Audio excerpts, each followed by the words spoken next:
여기에다가 지금 넘어가는 지도자들이 다 나이가 많아요. 나이가 많고 병이 들었습니다. 무바라크도 병이 들었고 나이가 많고, 김정일 딱 여기 해당하죠. 병 들었고 나이 많다. 젊은 사람들이 들고 일어난다. 거기에 대응하는 지도자가 병 들고 나이 많다 하면 제대로 대응을 하지 못하는 것입니다. 텔레비에 나와서 카다피가 한다는 이야기가 나는 순교자가 되겠습니다 했습니다. 그럼 벌써 이거 증거 아닙니까? 자기가 순교자가 되겠다 하면 이건 패배주의예요. 그 연설을 보고 아 저건 끝났다 이렇게 주장을 할 수가 있게 되는 것입니다. 그리고 넘어가는 과정에서 또 공통점이 있죠. 결정적인 역할을 누가 하느냐? 군대가 한다. 군대가. 투니시아에서도 발포를 거부하니까 그냥 23년 독재자가 해외 출국해버렸어요. 이집트에서도 이집트 군대가 아주 사회의 존경을 받고 있는 군대입니다. 우리 군대하고 같아요. 발포를 거부했다기보다는 막 발포하는 명령도 안 내렸을 거예요. 발포를 안 하니까 무바라크가 12대의 저항을 꺾을 수단이 없으니까 경찰을 내세워가지고 몇 번 방해를 해봐도 이게 12대한테 밀려버리니까 그냥 사임을 결심을 했고, 지금 리비아에는 또 군대가 분열되어 있어요. 이 군대가 쪼개지고 있습니다. 동쪽에 있는 군대는 12대 편에 들어가가지고 리비아의 반 동쪽은 이미 독립국가 되었습니다. 저기는 리비아에 충성하는 군대가 없어졌습니다. 서쪽에서 트리폴리 근방에서만 충성을 하고 있어요. 그런데 항명 사태가 막 일어나고 있습니다. 며칠 전에는 전투기 2대가 그냥 말타로 비행기를 몰고 가버렸어요. 오늘 뉴스를 보니까 어떤 전투기에 유전을 폭격하라고, 그것도 미친놈이죠. 유전을 왜 폭격합니까? 그걸 폭격하라고 명령을 내리니까 이 조종사 둘이가 낙하산으로 탈출해버렸대요. 비행기를 몰고 가서. 그래서 비행기는 떨어지고 없어지고 이 판입니다.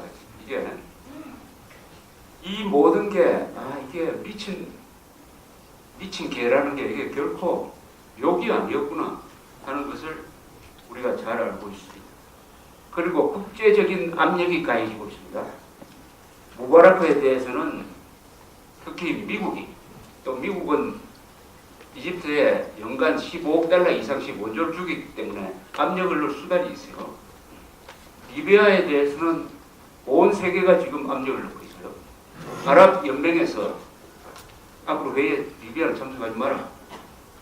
그 다음에 반기문 총장이 잘하고 있습니다. 유엔 안보리를 소집을 해가지고 아주 중대한 경고를 했어요. 지금 일어나고 있는 이 학살, 이 폭력 사태는 국제 인권법을 위반하니까 반드시 책임을 묻겠다 이렇게 했습니다. 똑같은 이야기를 오바마 대통령도 했어요. 지금 외국에서 리비아 편드는 나라는 단 한 나라도 없습니다. 가다피를 편드는 나라는 단 하나도 없습니다. 또 웃기는 사태가 뭐냐? 유엔 주재 리비아 부대사와 직원들이 기자회견을 하면서 가다피를 전쟁 범죄자로 처벌해야 된다고 이야기했어요. 그러니까 기자들이 당신 그러면 사표 내는 겁니까? 하니까 아니 왜 내가 사표를 내느냐? 나는 가다피를 대리하는 사람이 아니라 리비아 국민들을 대표하는 사람이다. 이렇게 이야기를 하고 있습니다. 미국 주재 리비아 대사, 인도 주재, 인도네시아, 싱가포르 대사들이 전부 다는 아니지만 핵심 대사들이 12대로 다 넘어갔고, 법무장관도 내무장관도 넘어갔습니다. 내무장관은 뭐라고 했느냐? 혁명 동지 모양인데 가다피가 저러면 자살하든지 반드시 총 맞아 죽을 것이다 라고 이야기하고 이렇게 들어갔습니다. 근데 이 군대가 짜여졌기 때문에 이게 내전으로 갈 가능성이, 이미 사실 내전으로 갔어요. 그러면 피를 많이 흘릴 가능성이 있지만은 결과적으로 리비아 사태는 가다피의 종말로 끝날 가능성이 많습니다. 설사 가다피가 살아남는다 하더라도 국제형사재판소에 걸려가지고 체포영장이 발부될 겁니다. 체포영장. 그럼 외국에 나가지 못해요. 체포영장. 이런 걸 지켜보면서 우리는 어떻게 북한을 민주화 혁명의 도가니로 몰고 갈 수 있을까? 어떻게 평양이 폭발하도록 만들 수 있을까? 어떻게 평양이 카이로처럼 폭발하도록 만들 수 있을까? 라고 고민하지 않을 수 없고, 그 고민을 모아서 오늘 이런 좋은 자리가 마련되었다고 생각을 합니다. 군대가 제일 중요합니다. 북한의 변화는 아마 군이 바뀔 때 변화에 가게 될 것입니다. 그러면은 우리가 북한군을 바꿔야 됩니다. 북한군을 바꿀 수 있는 제일 좋은 수단이 있는데 안 쓰는 게 하나 있어요. 그게 뭡니까? 다 아시죠? 휴전선의 대북방송 아닙니까? 휴전선상에 좋은 시설을 가진 확성기와 전광판이 있습니다. 전광판. 이럴 때 얼마나 좋습니까? 확성기와 전광판, 특히 전광판을 동원해가지고 CNN, BBC를 중계를 하면 리비아, 이집트 사태가 그냥 24시간 생중계로 북한으로 들어가는 거 아닙니까? 그걸 기척해서 바라보면은 북한 군인들이 안 흔들리겠습니까? 그래서 여기서 우리가 국방부에 요청을 해야 됩니다. 빨리 휴전선의 대북방송을 열어가지고 민주화 혁명의 정보를 북한한테 전달하라 하는 요구를 여기 계신 분들이 모아가지고 주최석에서 국방부에 전달해 주시기를 바랍니다.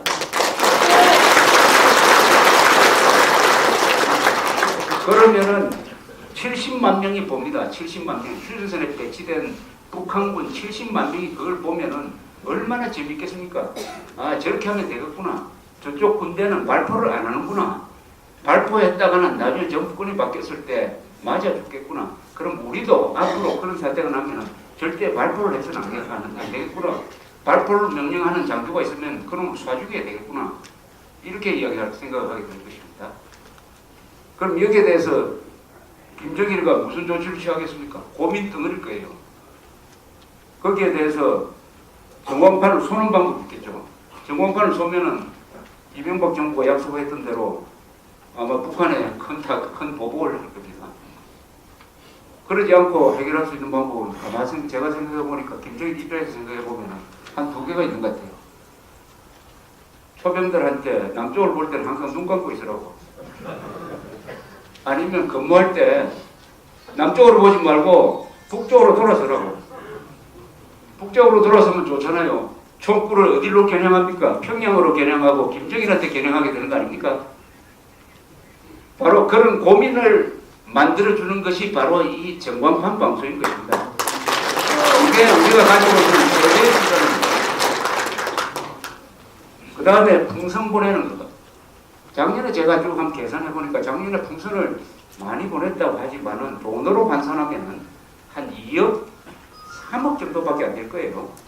그리고 북한으로 가는 풍선 개수가 아마 2,000개 내지 3,000개. 거기에 매달린 전단지가 한 1억 5천장쯤 되지 않을까 이렇게 제가 추산합니다. 이 숫자는 참 여기 계신 분들이 돈 내고 국민행동본부가 돈을 모으고 이민복 씨 같은 사람이 열심히 일을 하고 또 여군 대북 풍선단이 또 만들어졌어요.